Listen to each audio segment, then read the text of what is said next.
একজন আরব প্রেমিক কবি তার প্রিয়তমাকে উদ্দেশ্য করে লিখেছেন,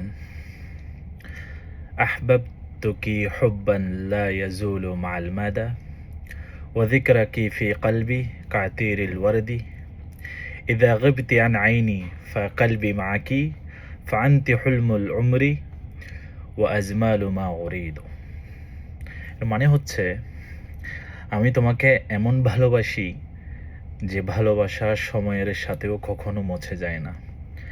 তোমার স্মৃতি আমার হৃদয়ে গোলাপের সুবাসের মতো। তুমি আমার চোখের আড়ালে থাকলেও আমার হৃদয় থাকে তোমারই সাথে, কারণ তুমি আমার জীবনের স্বপ্ন আর আমার সবচেয়ে সুন্দর ছাওয়া।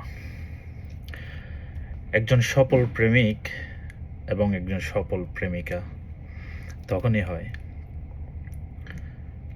একজন প্রিয়তম একজন প্রিয়তমা তখনই সফল প্রিয়তম এবং প্রিয়তমা হয় যখনই তারা একে অপরের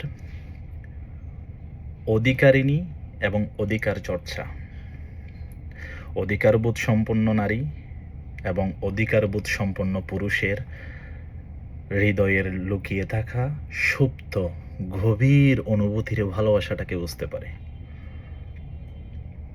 কেন কেন করেছো, কি হয়েছে, কেন গিয়েছো, কেন এমন করলে, এই শব্দগুলোর পিছনে একটা গভীর সুপ্ত সুন্দর লুকায়িত ভালোবাসা থাকে।